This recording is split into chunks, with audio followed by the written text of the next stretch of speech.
Yeah. You are tuned into Offering Something. I am your host, Michael Bernier, feeling so good to be alive. You know I love you for tuning into the show. That is for sure. Offering Something brought to you with support by our super sweet friends at Enjoy Your Life brand, Riverwalk Brewing Company, and the Higher Education Music and Arts Festival. If you're watching on YouTube, be sure to lean on that subscribe button for me. You know, you can also check the show on all of the major streaming platforms on the Plymouth Rock TV channel. Get hip with it. Yeah.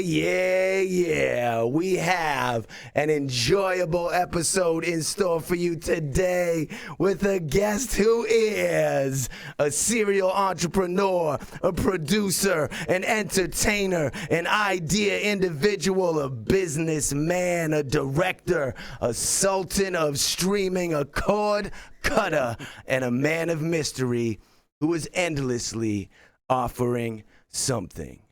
It is with buckets of bliss that I introduce to you Chuck Nilosek. Yeah, buddy. Thank you, my brother. Thank you, my brother. How do you feel today, my friend? I feel well rehearsed. I feel like you and I have something here. Yes, we certainly do. This is going to be magic, my friend.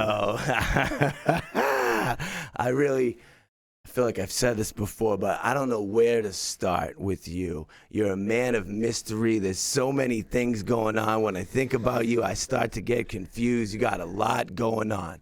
So here we are. Yep. I'm going to create a situation. Okay. Now, you're going about your life. You're in New York City. Yep. All right? You have a meeting. You go to the meeting. You leave. You go say hello to a couple of friends. And you're bouncing around, doing your thing. Simultaneously, within my own life, where we each don't know this is going on, I am in New York City. Right. And I'm going to some meetings, and I'm saying hey to some friends. And we happen to get into a taxi cab together. We sit down in the back seat, you and I. I look over. I'm like, looks like a nice guy. I'm going to break that wall and start a conversation. We talk. Somehow it leads me to saying to you, what exactly do you do? And now we're just going from Times Square to Brooklyn, 5 blocks. You know, could be a minute, could be 45. What do you do, sir? I say I convince unsuspecting cab passengers to give me free rides around New York City, and I convince you to pay for my trip. And then and I would say, I'm paying for this one. I got to know this guy because I spot characters, I can see passion, I can see talent, but, you know, I would say I run Netflix for New England. There it is. You know, Netflix for New England. You know, we're streaming I'm platform. Intrigued now. Yep. You're intrigued. Everyone loves Netflix, you know, but there is a need for content that is about guys like you, about guys like me, about what we're passionate about the people, places, and things that make this area worth living in. When a few of the months are absolutely dreadful weather-wise, you know, why do we live here? You know, right. We got one block left. Right, so much fun stuff, and so you'll learn and love New England when you go to Plymouth Rock TV. I like this. You're not from New York City. I just painted that picture. Where were you actually brought into this world? Where did you come out of your mother's belly? Where were you? I was C-section. You were C-section. So I like to go out the windows of people's homes instead of coming out the front door. You love Stephen Wright also? I know, I stole that, right? I am Beth Israel Hospital, 1972. Yep. My mother stared at the flashing Citgo sign, and on July of... This is Boston, Massachusetts, Mass, for those that aren't aware. Born. Yeah. And I am immersed from her womb. And it was not a stable. There was not sheep or 3 wise men in the room. No. That's how I came into this world. And is that where you ended up living, in Boston, Massachusetts? The South Shore, mostly. Okay. You know, bounced around. You know, father had a few businesses, and where? Give me some towns. Give me some names. Most of my life is Plymouth. Plymouth. Right. Okay. So I think my formidable years, my first kiss. Formidable. Are you like at this now. point? You've already my been last formed. kiss is there. There is no longer any forming going on. People always say that in my formidable years. I think we're constantly developing. Well, so your brain doesn't fully develop in age 25. Yeah. You know, and then after that, we're in the decay process. Yeah. We're decaying now, Michael. Just letting you know. So there's a brilliant fun. blow. There is an interesting thing about the decay process, Michael. You have to accept it. That's not negative. I love the process of dying. Yeah. It's very lifelike. Plymouth, is there money there? Is it poor? What's happening in Plymouth? What's the economic status of the individuals that are there? 18% of the people make between $30,000 and $60,000 annually. I don't. I mean, it's like rich people balling out. Is it poor people stealing bicycles, getting beaten up? Your bicycle will get stolen by a rich person, possibly. Okay. I mean, it's a big town. It's the biggest town by square miles in Massachusetts. So it's a huge geographic area. And so, like, when I was growing up, it's the biggest town in Massachusetts, Plymouth? Yeah, by square miles. It's huge. Yeah. So as an example is that my wife, who I've been dating since junior high school. Wow, you're one of those guys. Look at you. I lived in South Plymouth. She lived in West Plymouth, and it was a 18-minute drive to get to her house. I mean, so it was a long trip, to get there. So, and that's just through Plymouth. Same town. People assume a couple minutes, not 18 right. of them. She was worth the 18-minute drive. Oh, she was. Yeah. She was definitely worth it. Yeah. Now you just have to go like downstairs. I would even take 19, 20 minutes. I would take all the time I need. You'd give her 2 more minutes. Sure. Now, do you recall your first business? Were you the type of guy that was like selling peanut butter and jelly sandwiches in the lunchroom, lemonade stands at the end of the driveway in Plymouth, risking your life? I wasn't like an entrepreneur, like I just had to make money in every way, shape, or form. I was more creative, where I wanted to do, like in high school, what were you all creating? Of our skits for sports were fun and like big, and I was always, into that kind of stuff. So, I mean, radio, college radio, and I wanted to be on radio in high school, and I dabbled in theater and did, I just liked the personality of just. What's the theater dabbling? What'd you do there? I was awful. You were awful. At what roles did you fail? I got in the senior superlatives, I got actor, like best actor. With this girl who was like on Broadway now, and I was in one play, and it was The Importance of Being Earnest, that Oscar Wilde play, where I'm literally pointing to my friends in the crowd, and so I really didn't have a full grasp of the appreciation of it, and I was doing it, I wanted to round out my college application, There it is, so I look back, but in college I was taking improv courses, I took acting and stuff, and that's helped in job interviews and personality, interpersonal relationships with people, meeting somebody for the first time, having the confidence to speak and, and be speak clearly and stuff like that. So, and did radio and acted in student films and all that kind of stuff. And, pretty good. So when I look at your pages and the associated, I get led to a entity with the name Life is Great Media. Yeah. Now explain to me, how does this fit into the equation? Is this the top of the chain and these things are offshoots of? So it was my inspiration and muse, right? At the time, when I was asked this, if I was on this show 10 years ago. Yes. I don't know how old you would have been. 18? Just a little boy. Okay, just a little hairy Bernier over there. You would have asked me about Life is Great, and I would have said it's my opportunity to do all the bucket list items I can think of doing, and within the context of like just really living life. Like going out and trying things, exploring. And capturing shots. It on video ultimately. Yeah, like take.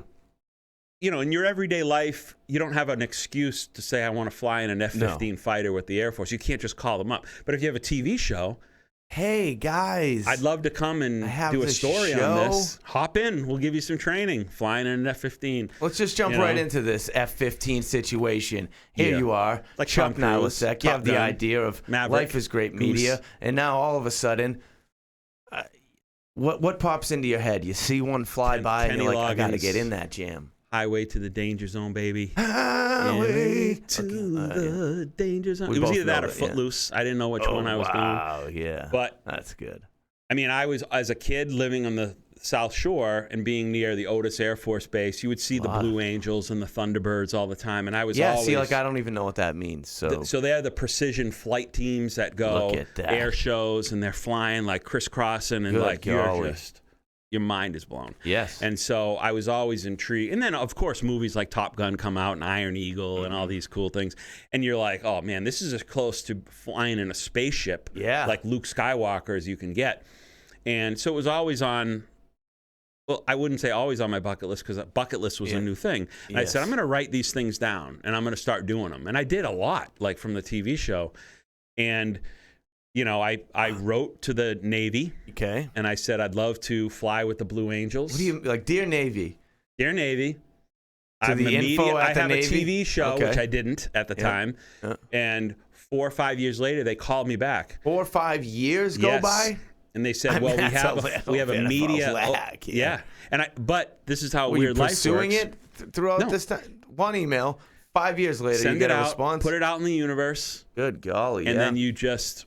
You know, sometimes in dream scenarios, you put it out there, and when the universe is right to give you it, gave it to you. Gave it to me. So you get this message. Call. Yeah, we're ready. A call. They say it was, and I'm sorry, it wasn't the Navy, it was the Air Force, and it was the Thunderbirds, and they said, this is the Thunderbirds, and we have your request to fly, you know, with us, and if you're still interested, we have a spot. And then all this negotiating started happening. They said, you know, just so you know, if it's bad weather, you won't fly. But if you want to give up your seat, we can guarantee you a flight on. And see, the Thunderbirds were F-14s or F-16s, and I was an F-15 was what our Air National Guard had. And they said, we'll let you fly with an F-15, like on a random day. Like we can make sure you fly. You're guaranteed. But if you want to fly with the world famous Thunderbirds, if there's bad weather, you're not flying. The dream's gone. Yeah. I took the guaranteed seat in the F-15. You're not a gambling man. Yeah. The fastest jet in the United States military at that time, and we took off and went. I'm probably the closest of any of my friends that have come to going into space. Like, let's see, you're walking over to the thing. The guy's like, yeah, just. I had to go through training. Okay. Because we were in a live jet. It was like had ammunition on it, and we had to go through training. Like if we get called, because one of the jets that I was training in was one from 9/11 that had to go. If we get called and we're in the air, you're coming with us. And you get called, you go. You go, yeah. There's no. And I was in a two-seater. I gotta drop this dude off to want to take a ride. Right. Yeah. So and then the media. They try to get the media guys to pass out, but I didn't. We pulled 9 Gs. Wow. And we've got the whole thing on Plymouth Rock. People can check it out. We have the whole experience there. Now, was there any vomiting? Vomiting? So having the name release? Chuck, it was important in Life is Great that I up-chucked as much as humanly possible. So I threw up 3 times on that show. On that show. And how many of them were on that plane? Once. Inside the plane? Once. That's it. And how does that work? It goes in your mask? I had a vomit bag. But, like, you know what's funny is that... Were you seeing him chuckling up front at So you? I was in a stunt plane, like, that did and it was, like, no bigger than a smart car with, like, flappy wings. And we were doing and I booted in that thing like nobody's business. And the world-famous champion stunt flyer, his name is Rob Holland. He's from New Hampshire. But we were doing, and then coming down, and, like, it was awful. In an F-15, when you get sick... They steady the plane out. You're breathing fresh oxygen. You feel better in 2 seconds. Okay. You know, and the pilot that took me up. How long were you in the air with this F-15? An hour. You were flying in it for an hour? It was the hardest workout you could ever imagine. It was like when you do those Gs, it's like having an elephant sit on you. Wow, I don't want elephants sitting on me, Chuck. It was, and you're trying to you're clenching your muscles so your blood doesn't you have to get your blood to your brain so you stay conscious. So your suit is constricting, like pumping. Yeah. It's insane. But you appreciate what those guys go through. And the pilot, his name was Sniper, straight out of Central Casting. You don't know what his real name was. Nate Oswalt. Yeah, he's down in New Orleans flying, I think, commercially now. Sniper. But he had the choice that day, because it was his Army Reserve weekend. He could fly, and he has to get his flight hours in. He could do the flyover at Gillette for the Patriots game, or take me up. And it was more, they wanted to take me up because it's, when they just fly over Gillette, that's it. You just fly over. Yeah. But we're up there flying over Mount Washington. They gave me the controls. I flipped the plane over myself. Come on. Yep.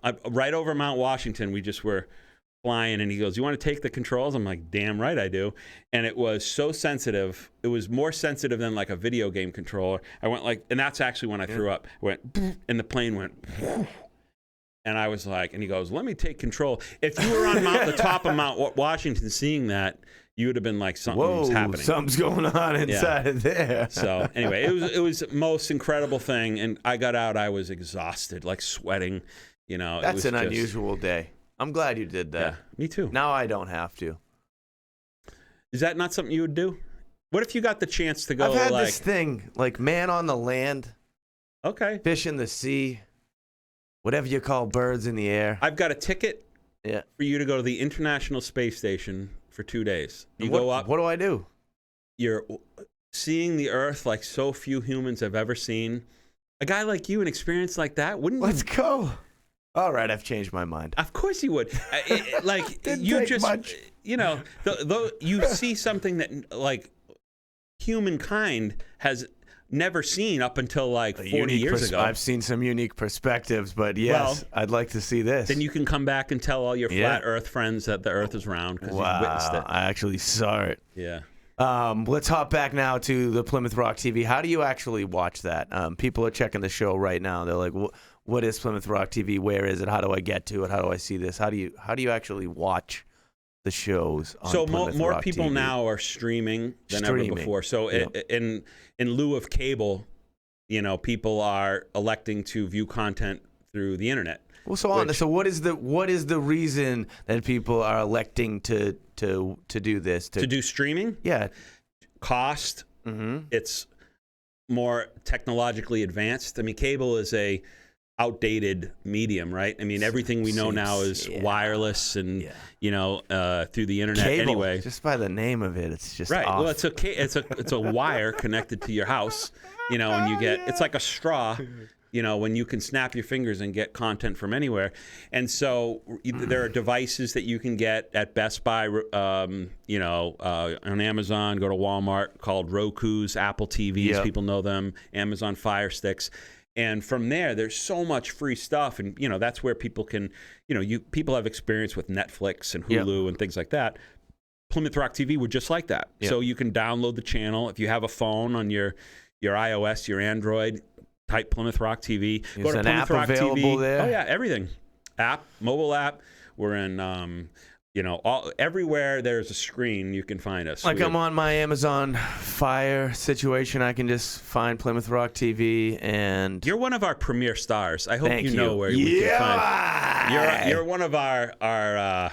Check me out, You're like Bill Cosby if we were NBC in the 80s. In more ways than one. I'm not sure that's a good thing, man. Back in the day, it was a good thing. Now, not so much. Kind of a suspect compliment. What's in this drink? I feel sleepy. Oh, golly. So what's actually the goal with Plymouth Rock TV? Are you feeling that you have a vision here, an actual goal? Well, I think that the evolution of media is naturally creating a void that I had to fill, right? Yep. And it was like a calling almost, because here I am, a content creator like you are, and let's say you were Van Gogh and wanted to paint Starry Night. That's better than Cosby. Yep. Harold Van Gogh from Jamaica Plain. Here we go. He's in Cedar Junction right now for unspeakable crimes. So that's who I was referring to. Vincent Van Gogh, Mona Lisa, you need the museum so people can see it. And Life is Great, we had to be on channels like Nesson or Fox 25, New England Cable News, and there was just that barrier of entry. Yeah. And then streaming comes along, not just through what Roku and Apple TV are, but you had social media platforms. MySpace comes out, YouTube and Vine, and all of these things start coming, giving people the opportunity to get their content out. And then you have 15-year-olds with 1 million subscribers on YouTube living in their parents' basement. All the rules changed. So taking the creative integrity that we had, we said, we want to have a platform where we can, have a community of interesting participants, that creators like yourself, and we have a Sunday Storytellers, a music show. We have My Fishing Cape Cod. We have Beyond Your Backyard, an Emmy Award-winning travel show. We have wrestling coming on, the New England Championship Wrestling. We've got the Mountain Report, a ski show traveling the golfing the world, another travel show. Yeah. Golfing. We've got so much stuff, and it's now becoming like this place that you can see New England-based content on your big screen in your living room. So are you seeing some good successes as a result of this diversified content that you have, and the people actually watching the shows? Yeah, we were in, we're all over the world. We're in, subscribers, 30,000, and then we're in 2.5 million homes with a partner we have called Distro TV. So Distro TVs has big love, Distro TV. You gotta love You're so sweet. You're so sweet. Yep. And and this show, I guess apparently from this night forward, I guess is really going to take a huge leap forward in popularity. I don't know exactly why, but like. You've hit another level of guest. Seems like it. That's what they're saying. It's high bar now. He really set it up. Right? This is delicious, by the way. It does make me sleepy. It's like NyQuil, the Bill Cosby version. You have a long list, like a scroll of accolades, all these things you've done. And one of them, when you look closely at it, is on-air personality. Mm-hmm. What's up? What gives you the right, man? What did you do? You a radio show host? I hosted radio. I did stand-up comedy. Yeah. I've almost been funny near some of the biggest comedians in the world. A radio show host. I hosted Life is Great. I hosted all different kinds of genres. Any gig I could get. And my whole philosophy was infotainment. So if I was hosting a show about insurance, I would try to make it as lifelike and as entertaining as possible, because people's time is so precious. You don't want to bore anybody, even if you're talking about something that needs to be talked about. Some people, it's not so precious. They just waste it. They're not even thinking about it. But for a lot of people, I agree. Right. So, I'm comfortable in front of cameras and microphone. Dabbled in amateur porn for a long time. Won a few awards. I'm glad my eyes haven't seen this. But what my eyes have seen as I scroll through lie, this. By the way. Yeah, I know. I didn't dabble in it. I was fantastic. Yeah, deep in it. That was one of my movies. So you're on the camera in a different way as I scroll through your Instagram feed, I believe it was, and I see a picture of you with Steve Carrel. Yeah. Michael Scott. Love him. Okay, so. My celebrity crush. Yeah. Who doesn't love Steve Carrel? I can see that. I'm not sure there's many of those people out there. I love Steve Carrel. I don't get starstruck. This is one. Yeah. I might get a little blushy when First I talk question about this. With your Steve Carrel experience. Yeah. Does he do anything funny? In person? Or are you talking about overall? No, just in your exchange with him. Yes. Does he do anything funny, or is he just funny because you look at him and no matter what he does, he's just that's hilarious? A good question. You just think it's funny because I thought he was one of the most natural, genuine people I ever engaged with in terms of, like, I didn't feel like there was any presenting that wasn't him, right? Okay. So I think that's a great question, because I'm looking back on it and I think I was so enamored with the whole kind of blacked out, right? But I think that he gets so approached by people who know his roles better than he does because they watch The Office so many times, The 40-Year-Old Virgin, or everything he's done. So you look at Steve, you say, hey, Steve, man, I'm madly in love with you. Can we take a picture? Yeah. That's pretty much. Well, it was an event that was taking place, right? Okay. So he owns a general store in Marshfield Hills General Store. So if you go in this little, looks like the front of your house, you know, and they have bread, you know, beers, wine, you know, office mugs and T-shirts and hats. Mm-hmm. Everything is slightly elevated in price. Yeah, you know, but you're going to Steve's store. You know, you're in Marshfield, Massachusetts. Yeah, it's newspaper. a nice area. It's and so nice. His sister, his wife, Nancy Walls, who is the realtor on The Office. His real estate agent, right? That's his real life wife. Okay.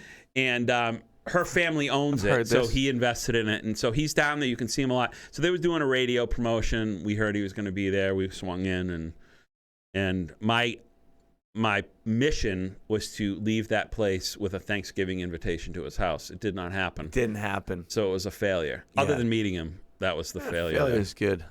But you probably have a better approach developed for the next time, and less of like seeing stars and blacking out. You like to play basketball? I dominate basketball. Like to get to the corner. Yeah. Jack up. Stick to threes. Oh, yeah. Bang, bang, boom. I had a phase. I was on TikTok. Yeah. Captain Half Court. Captain Half. I would show up at a court, bring out my ball, set up my camera, go out, one shot. Court. I dedicate it to whoever I felt needed a dedication at that minute. Who Pointed needs a the camera, shot? Walked off. That's how I was like Matt. It was wizardry. It was wizardry. It was confounding. That's the level you've taken it to? Yeah. Wow. It was magical. So I see out there sticking threes, and then I look a little closer, and you're at the Boston Garden. Oh, yeah. How you doing these things? Who's saying like that was for the TV show, hey, let's get Chuck in here. Oh, that was a TV show angle. That was a media game. Working the angle. I see. And so, I played at Fenway Park. These are bucket list things, Michael. Yeah. And as a Boston kid, you wanted to run that parquet floor like Larry Bird, Kevin McHale, Robert Parrish. Those are my posters on my wall. My parents thought I needed, they questioned my sexuality when they're like, all you have is tall men on your wall in your room. Like, don't you want a Cheryl Teagues or Christy Brinkley? I'm like, Brinkley. I got the big three right there. Yeah. So they were my idols. So growing up a Celtics fan, playing on the parquet was always a dream. Happened a million times in my driveway. And so I got the chance to do it. Shoot, not in the old garden. That would have been nice, but it was the new, whatever. Who's your best friend in the world? This is a trick question. Is it now? It is, because I have my dog Chesney. Okay, that's what I'm looking for I know. here. Because you've publicly stated that your best friend in man's the world. best friend. You didn't say that. You said my wife is my best friend. Okay? So we said that close enough for the Instagram clip when I isolate. Okay, so it's okay to tell a little lie here and there. Chesney is my spirit guide. Spirit guide. My dog, I rescued him from St. John, U.S. How's that? You're a dog. You're in the Virgin Islands, and somebody plucks you out of that paradise and brings you to Plymouth. But it was a kill shelter. Okay, so it was important. Yeah. So again, another piece we did for the TV show. I didn't expect to have this happen. Love happens in unique ways. And I show up, the dog jumps into my arms. They're like, they give me the line, this never happens. We never see a spiritual connection like this. But Chesney. You have to. Oh God! Look at this. Chesney is. We sold him. You love God. It's like, are you telling me this? I'm asking you a question. You can have a relationship. Sure about that. Yeah. And I know God loves me, and I've never physically spoken to him, but I know that my dog with me, I have conversations with him. We communicate. I think there are spiritual connections that you can have. Oh, I believe in this. Yeah. Yes. God loves you, Michael. Just Thank you. In case you were doubting it, I know. I've spoken to him recently. I'm glad you are doing he's that. He's going to fight for your soul, my friend. So you stated somewhere in there that you have a wife. Did you create any children? 3. I think you mentioned that. Yeah, 3. I have you like 20, them all? I love them all. You do? Yeah. All 3 of them? just the All same. three. Very differently. Very differently. How many you have? 2 of these. Very beauties. different, right? I mean, yeah, I guess they're different, but they're 4 and 2, so it's kind of just the same. It's just amazing. You have one, and you go, "How is my heart going to expand to have another?" Right. Did you think that when you're about to have your second? You're like, "How do I have enough love in my heart for another?" Like I'm already giving everything. I don't have You have unlimited heart love. Yeah, I just felt like, of course. That's because God loves you. Yeah. He's blessed you with that aura. That's what God's doing. He loves you. His time. Yeah. And so, you have this love, and, all 3 of my kids it's so weird how different, and if you kept having kids, you're not going to get to a point where you're going to start repeating the ones that you had. They're all different. It's endless love. I could have a million Chesneys and love them all. It's like snowflakes. Need the time. There's millions of variations. Like every kid that you would have would be different. Are we now talking about you? Like, are you trying to get me to have more children? I was really talking about the identical nature of snowflakes. How do they even know that? There's no two that match. Yeah. Who studies that every winter? No one's doing Who goes out and looks? Mm-hmm. Was Red Auerbach just hanging out at the Garden when you were there shooting hoops, and that's what you were doing with him? He was dead a long time by that point. Was he? Yeah, but I did meet him one time. Did you see that picture on the Instagram? I did I emceed at the Basketball Hall of Fame enshrinement. Yeah. And he was there. I think James Worthy was getting inducted into the Hall of Fame, and getting who else was there. But met Red one time. He was coming.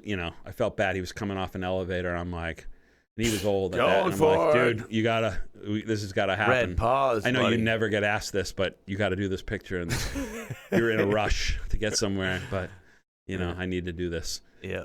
So that was a thrill. But he, So then you leave Red Auerbach, you turn around, and now you're hanging out with what's his name? Dave Portnoy from Barstool Sports. Is that his name? Yeah, they weren't in the same room. No. It wasn't the same room or the same day. Yeah. And it was funny because I just watched a Dave Portnoy documentary on YouTube. Did it entertain you? It did. It did. Did you see it? No. Okay. I didn't see it. So it was. I did not. Aren't you curious about how Barstool got to where they did and all that? This is like Barstool is like from this area here. You and Portnoy probably played dodgeball in high school or something. You probably whipped one of those red rubber balls. Yeah, I know, Dave, and we didn't play dodgeball together. All right. What'd you do? We did other things. So it was actually funny because in that documentary they mentioned a specific night that Portnoy got really taken to task by other Boston media people.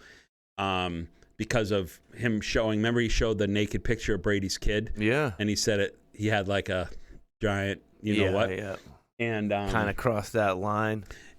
Take it how you want. Whatever. And anyway, he gets into this thing. It was a launch of Milton's for men's clothing place in Chestnut Hill.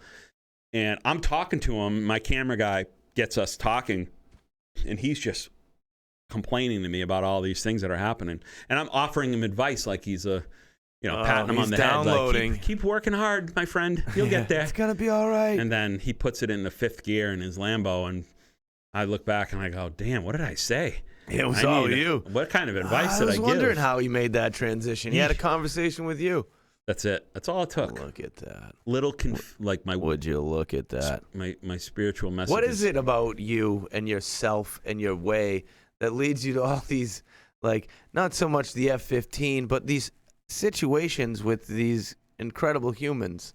Is it just you guys are all the same, and you just happen to stumble across them?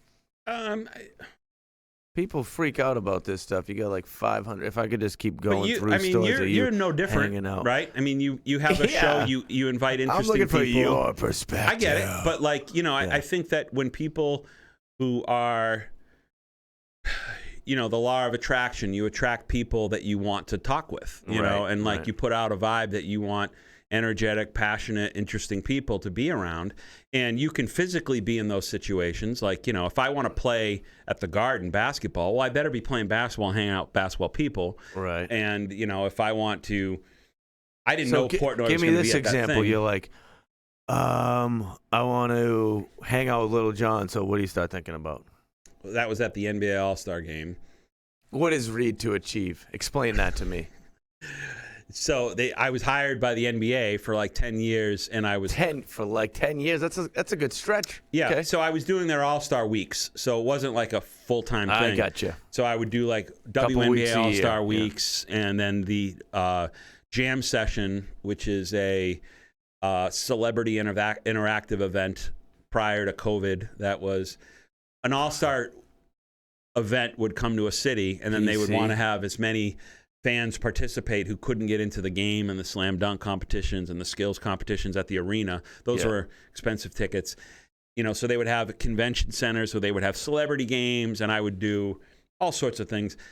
Over time, they put me with like this community initiative called Read to Achieve, which the NBA would go into communities and with scholastic books and the National Reading is Fundamentals, a national federal program to bring books into schools, that kind of thing. And we would have celebrities come on. There would be little basketball beanbag chairs and stuff, and we would read stories to kids.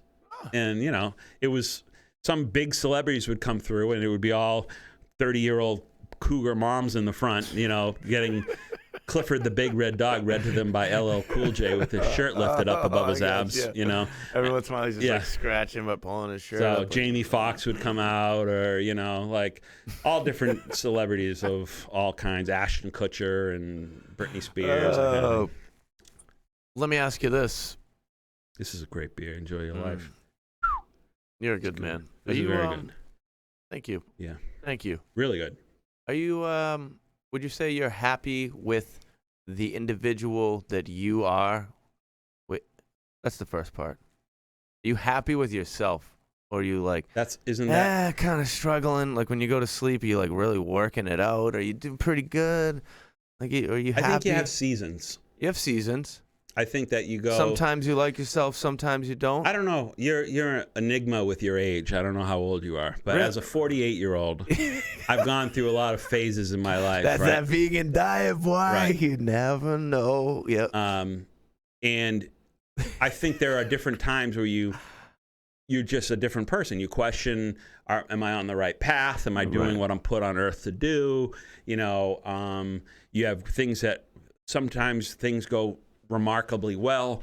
Other times it seems like you can't do anything right, and it just is cycles and seasons. And I think that you're always evolving, you're always trying to find yourself. And the older I get, I think the more you know and the less you know at the same time. Like I thought there was a time in my life where I thought I knew everything, and that was the most dangerous thing to be in, because Mr. Know-it-all. It doesn't really work. And I think a lot of people go through that. Like my 16-year-old knows everything. Yeah. And there's an important lesson to be learned, to be sort of put in your place a little bit. Yeah. And I think that hopefully people will get the chance to not have that place putting break you, but it's something that you can appreciate. I think, again, I'm very spiritual. I think that everything has its reasons. I think everything this is a divine experience, where it's total and complete perfection. It doesn't look like that from the lenses that we view from, because we see the same way. We see very minuscule, tiny pieces of this existence, and we don't. You don't get to see the full connection of all of the energy. And I think, I think it's a lot bigger than individuals. We're a living, connected organism, all living creatures. Yeah. And as one, ultimately, like nothing. Yeah.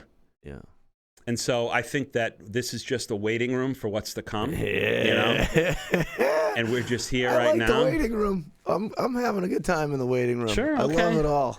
But sometimes you get I'm there, not you're sitting like, all on right. that kind of really plasticky paper or anything in this waiting room. You go into a waiting room, you're like, oh, look at all these nice magazines. Once you're done reading them, you're highlights. like, all right. I go for the highlights. Where's the doctor? Let me get me out of here. And then you're afraid to see the doctor. And that's like life. You get here, you're like, this is so interesting, so cool. Yeah. All right, have I seen it all? And then you get this rebirth of like, fear of like what's to come, and like, and I think life is a mosaic of all the emotions that, like, you have to experience everything. In order to feel full love, you have to understand full hate. Yeah. If you want to experience pure love, you have to experience despair. And like living in New England, it's like, in order to appreciate that spring day, you got to have that really miserable winter day. Really get forced through it. Yeah, there is no love without hate. There's no suffering, or no peace without suffering. There's that constant, pendulum, and where we want to have a balance. You don't want to swing too far in either direction, So that's what life. You asked me about me. It's like I'm always occasionally happy, occasionally something else, bouncing all over the place, going through the beautiful natural motions. Yeah. How about something that I get to say to only you? I think only you. There's one other person. Is the following. Oh boy, what is this? I met you at a wax museum. True dat. True dat. That's right. Yeah. Wax museum. I don't know what was going on. Yeah. You brought me to the wax museum. Yes, I did. You were the reason I was at the wax museum. Pulled up in a white van. A big threw white a van. pillowcase over your head. Drove you to Government Center. And again. Yes. In the early phases of what Plymouth Rock TV was, we're streaming and you trial and error, you do all sorts of things, and we wanted to play with literally live streaming. So we do an event live, have crowds, track some crowds. You needed a good space to do it in an area where people could see you. And there was this wax museum. Who knew? There was. Right? And they were looking. Not me. Never went in there ever before. Did you go around and look at all the things? Oh, I did. I went all through the whole jam. With no one in there. All alone. It was a weird spot. Whoever was with me there, yeah. But anyway, they had a wax museum. It's called DreamWorks Wax Museum in downtown Boston, right in the Government Center. It was the Government Center, right? The I guess I'd call it that. It's like City Hall Plaza. There it is. That's what I'd really call it. We had this show, and you performed at it, and I was so impressed with you. Yes. From that point, I became a Michael Bernier fan. Oh. And And now a friend. Can we say that? A friend. Good with that? We're friends. Yes. Okay. And I have another friend from that event, and it was the wax figure of Rutherford B. Hayes, President of the United States. What a weird spot, man. You still communicating with him? Some of those wax figures did not look like the characters, and I'd asked for. It was expensive. Disturbing. It was like $30 to walk through that. They did look like characters that had a lot of plastic surgery. You know that look that Bill Burr makes fun of a lot? Yeah.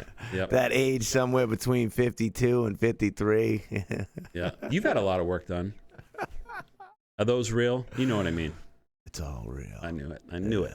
Yeah, everything is. Everything associated. So when I reached out to you, Chuck, and was like, we should get together, do the show. There are two reasons that I did that, right? Mm-hmm. And it also looks like a peace sign, which I'm happy to share a peaceful situation with you today. The first reason, I look at you as an individual who had ideas, had thoughts, had a vision, and then pursued them to a point where they became real and you actually generate income from them, things that you love that allow you to live your life. You created, you had a vision, and then you made it real. That is beautiful. You know this, right? I do. There's so many things you can do with your time. You can have your occupation be something you dislike day in and day out, or you can go, whoa, I can also do what I want to do. Here's my passion. I'm going to pursue it. And that's what you've done. That's admirable. And from over here where I sit and I see you going about your life out there, I'm like, that's really good, man. You make me happy. Must feel good for you. So that's the first reason. That's one. That's a good one. Yeah, you like that? I do. Second reason number 2, is that you, as a human being, as I've experienced in our short times together, and from what I hear from other human beings in the world, is that as an individual, your presence is one that is warm, welcomed, and positive. Your influence on the people around you is one that is positive. Appreciate that. Yeah. Thank you. I don't think that you're going about life being mean to people. Am I accurate in saying this, Chuck? Yeah. Yeah. You're accurate. Okay. But you know what's funny is What's that funny now about more this? than anything. So 2 points back to your first Only point. what matters is right now. Right. I was lucky enough to, at the time, take risks and not care about falling on my face. Right. Mm-hmm. And there was a chunk of my life where, again, when I knew everything, that it was like, maybe this is you the weren't time. that nice at that time. No, I think I was always nice. Still, I think still but kind and I think pleasant. I had blinders on. A joy. And yep. and it was like you go for it. And I think the lesson that is I'm still learning is that we must learn every day. Is the element of risk, taking chances in your career and life and all that there has to be a real solid risk. You have to risk assess, right? Yes. And I tell this to my 16-year-old Yes. who can do backflips and he wants to jump and, he's doing Instagram stuff with him doing all these stuff on skateboards. And I go, Chris, you need to assess the risk reward. The best case scenario is got a good picture for Instagram. The worst case scenario is I'm pushing you in a wheelchair the rest of your life. Yeah. Like, let's really think about this. Skateboard. And as a 16-year-old, you don't need a father telling you this because that's like, you don't want to scare them to death. My dad is a cornball. Right. He doesn't get it. Yeah, yeah. But on the other hand, like I know what it's like to fall on your face. I know what it's like to then, get scared. Your nose and, still looks good. Yeah. I mean, it looked better. Did it? Yeah. Did it? I was shop looking at one point. Shop. But I'm married now, and she likes me. She likes you? Yeah. So you're still concerned with how you look? I was a smoke show. No, not anymore. No, I was. I was. How do you feel about your own physical health? Next question, or that's the next thing you're going to work on? I think if you adjust the aspect ratio on your TV, I might be a little thinner. So what you're seeing is a special effect. And who knows, I might see this and I'm like, you want to play a game? Sure. You like games? Let's do it. Here it is. It's called Fast, Fun, Fast Fun. and Not So Smart. It's going to be fast. It's going to be fun. You know what those two things mean. Yeah. And not so smart in the sense that don't spend all this time assessing the risk of the answer. So you just want fire out the answer. Sigmund Freud first. Yeah. First thing comes to what's brain. this? Butterfly. What's this? Bow tie killer. That type of stuff. All right?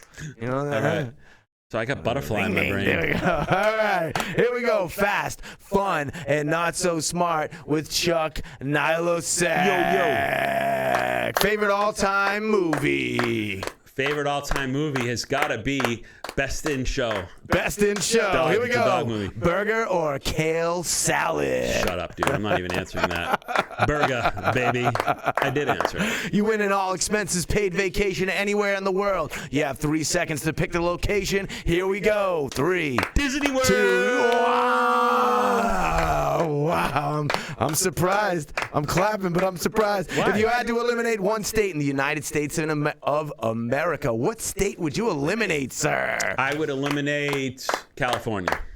California. Yeah. There it goes. There it goes. San Andreas When was the Fault. last time you stood up on a surfboard? 2 years ago? 2 years ago. 2 years ago? Maybe sooner? Did you get hurt? No. Do you use your speakerphone in public? Yes. You do. Ooh. I can't hear out of the regular one. I can't hear. I thought you didn't lose in this game. I thought everybody was a winner. No Do judgment. you get drunk or do you just have one? Just have one. Just have one kind of guy? You've asked me this. If this question is another time, it's another set of answers here. Do you wish you stayed home today, Chuck? No. How do you feel about the game? Pretty good? I feel I am home now. Yeah. I feel that this is my new home. Wow. Yeah. We don't have a bed for you, but you can sleep on the floor. Home is where the heart is, Bernie. Yeah. Well, thanks for playing.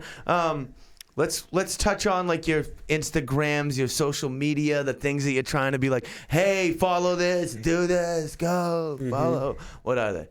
Where do we go? Where do you want people to go? Facebook. Yep. There. What is it? At Chuck Nilosek or Plymouth Rock TV. Yep. I think we have Cord Cutting New England. Yep. Life is Great New England. So there's a handful of pages there. What's the lead dog on the Instagram situation?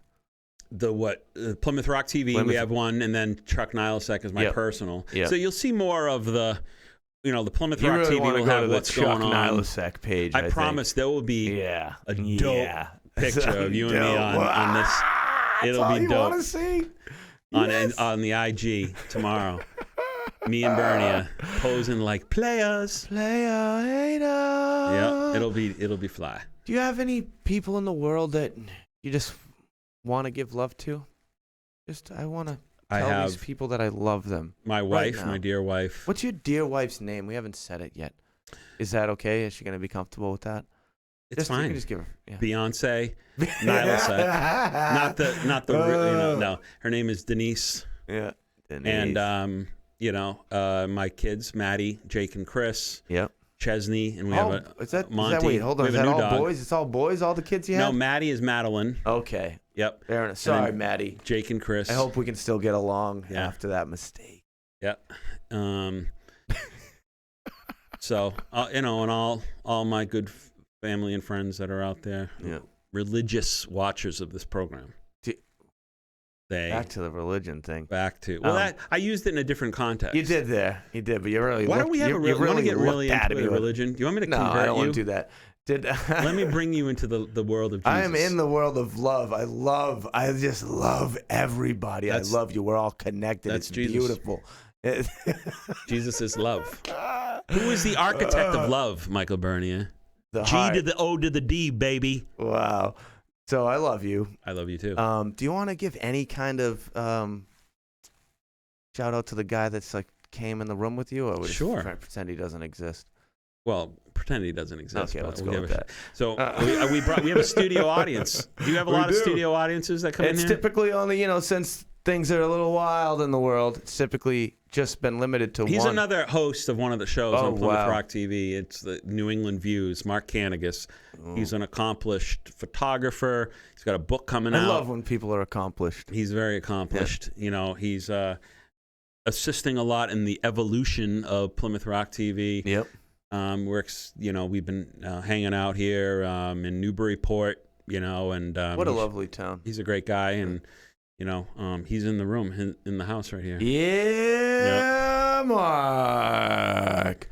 Well, I feel good. You know what? I got to apologize. This did not knock me out like a Bill Cosby concoction.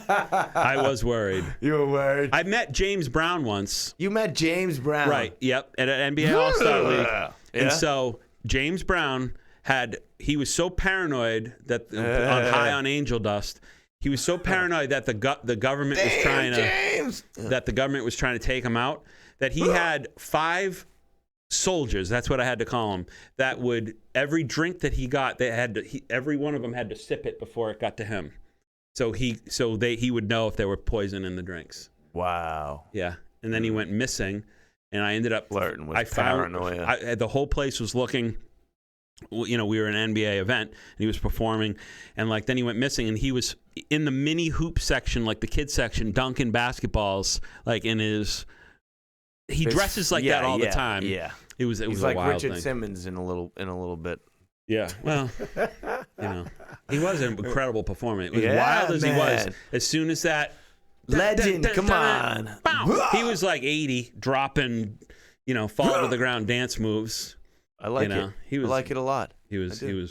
What great. kind of music do you listen to? Everything. Just everything. Everything in a sense that you don't really care. You turn the radio on, or are you obsessed about it? I know. There's different mood music. I listen a lot to vibrational,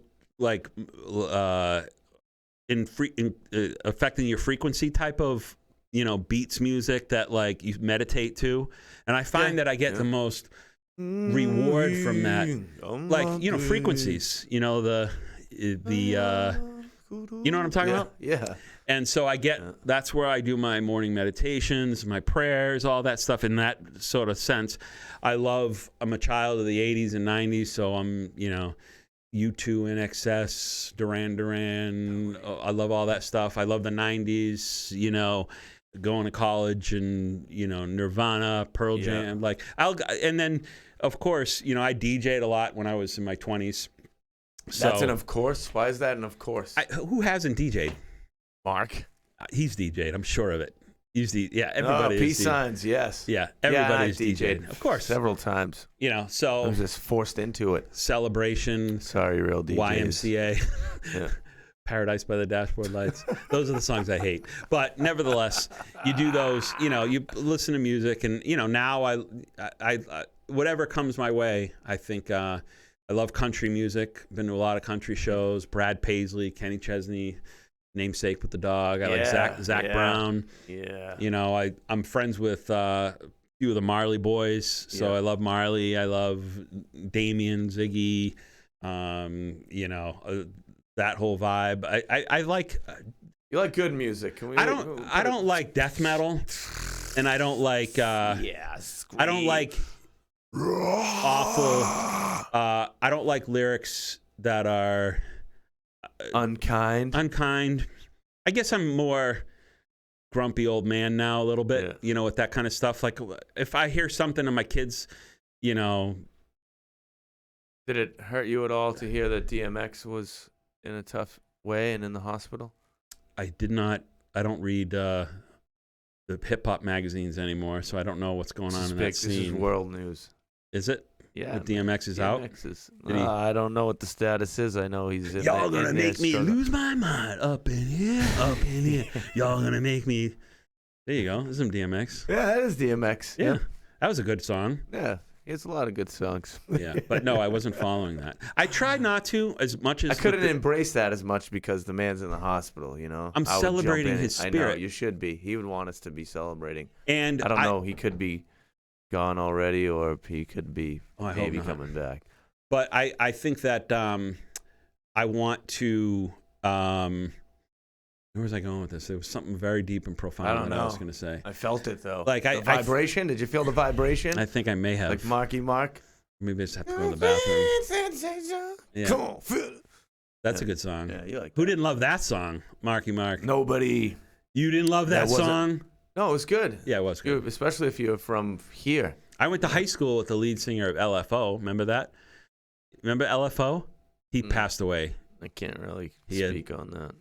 Yeah, y'all like girls that wear Abercrombie and Fitch? Never. That's not Come my on, jam. it was a top. No. He had Michael, I promise you know those songs.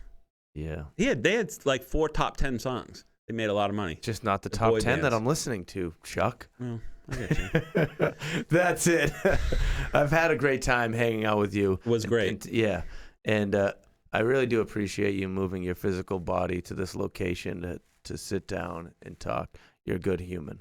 Thank you. Anything else you want to say here? I just want to come back all the time. Yeah.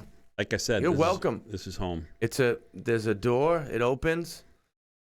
And people in Plymouth Rock are going to wonder why this episode plays so frequently through all of Yeah, how did it get there? Doesn't this guy have any other guests on? Where did all the other shows go? Yeah. Yeah, that's what I felt like saying. But yeah, you do a great job. This is a great show. Thank you. Your vibe is fun. You've got so much going on in the entrepreneurial world that I just respect and admire, and I watch and I go, keep it exciting, keeping it real. A lot of risks. Does it wear you down? I feel like a child. I feel like Spider-Man. I'll climb trees, jump off roofs, run. I feel great. That's how I feel. Exceptional. Really. I feel so good. Be honest. No. There's a lot of thoughts that have to go through your head, but the reality is the whole time. It's not always good. It's sometimes very hard. I wake up base point happy. You got to pull me away from it. I'll say that. I don't wake up going like, oh, I'm feeling really good. Nothing worth having. Pulling me away. Nothing worth having is without a struggle, without difficulty. Of course, there's work. Work. I got work, but I love it. The difference between something passionate, like with your wife, you're passionate about your wife. So if you have a fight, you're going to make it fix better. It. You're passionate about it. But if you have a fight with the lady at 7-Eleven, you walk away because you're not passionate about it. So when you're passionate about something, it's emotions get tied up. It's hard work. I would make it better with the lady at 7-Eleven. That's just my style. Okay. You get the big gulp. Is that how you solve all your problems? Oh my gosh, the Slurpees? No, Cliff Bars. They have Cliff Bars there. These kind of hippie things that I like. Yeah. That's it. We've come to the end of the show. Once again, man, I love you. Definitely get hip with Chuck Nilosek and with Plymouth Rock TV. For sure. I love you for watching Offering Something. I sure do appreciate it. Once again, lean on that subscribe button if you're watching on YouTube. Connect with us on that streaming TV jam. It's on Plymouth Rock TV on all the majors. Oh, I love our super sweet support system at Enjoy Your Life brand. Definitely get hip with them at Riverwalk Brewing Company and at the Higher Education Music and Arts Festival. Oh, by golly, what a good day it's been. Chuck, I love you. I mean it. Love you too. Mean it. Love you. Thank you. All right? Thank you. Thank you. All right. That's it. We are going to sign out. I just want to say peace, and I love you, love you, love you.